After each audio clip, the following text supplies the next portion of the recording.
নির্বাচনের ছুটিতে মানুষ বাড়িমুখী মানুষগুলো গাড়ির টিকিট না পেয়ে অপেক্ষমান আছে।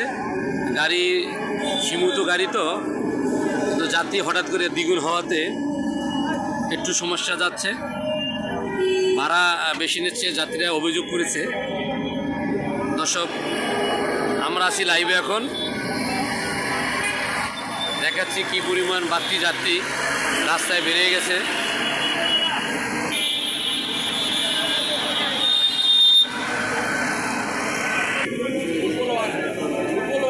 যাত্রীরা গাড়ির জন্য অপেক্ষা করতেছে, গাড়ি পাওয়া যাচ্ছে না, টিকিট নাই।